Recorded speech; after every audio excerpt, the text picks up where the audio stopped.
The following segment is sponsored by Bryce Canyon National Park. Plan your next vacation to one of the most beautiful places on earth. Peter Densmore is here to share how we can celebrate the past, present, and future of the beloved Bryce Canyon National Park this summer. Welcome, Peter. I have to say, you have the best background of the year. You win. Thank you. It's a beautiful office and it belongs to all of us. So yes, it's gorgeous. Come enjoy it this year. Yes. Okay. And why is this a special year for Bryce Canyon National Park?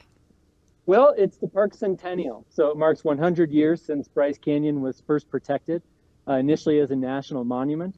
And in those 100 years, it's continued to serve as a place of significance, not only scientifically and spiritually, but a place of inspiration and wonder. And there's quite a lot to celebrate. Absolutely. How special. Now, why do you think Bryce Canyon is loved by so many people?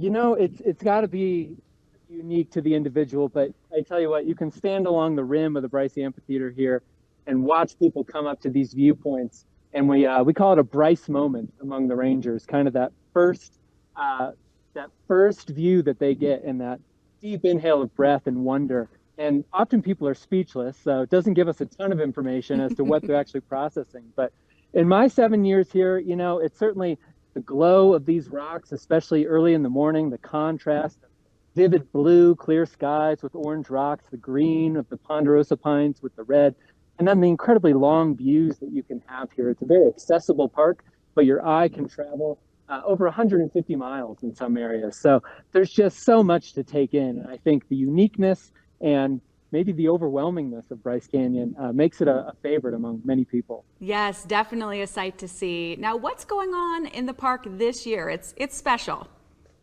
It is, yeah. So we want this centennial year to be an opportunity for connection, not only between the park and its staff and its visitors, but also its tribal partners, its local communities. And we're hosting a variety of events that can engage all of these audiences. Just last week, we actually celebrated the centennial of Bryce Canyon on June 8th. This week, starting on Wednesday, will be our annual astronomy festival. That'll run through Saturday. Later in the year, we've got butterfly counts, geology festivals. There's going to be an annular eclipse that comes through on October 14th, a heritage festival, a Christmas bird count. There's all kinds of events, and you can read about that on the park's website. What a fun time at Bryce Canyon this year. Now, what should people know if they're planning a visit? Anything else you want them to know? Yeah, when the park was first established, we maybe saw a couple thousand visitors per year. There's been 60 million visitors in the 100 years of Bryce Canyon National Park, and now we see over 2 million most years. So planning ahead is the best way to have a predictable visit. Go on our website, use the resources there. If you're coming April through October, definitely use the park shuttle to get around the park. Oh, great tips for everyone. Now, where can we go for more information and to learn more? Yeah, so we want to definitely shout out the Bryce Canyon Association, the park's philanthropic partner.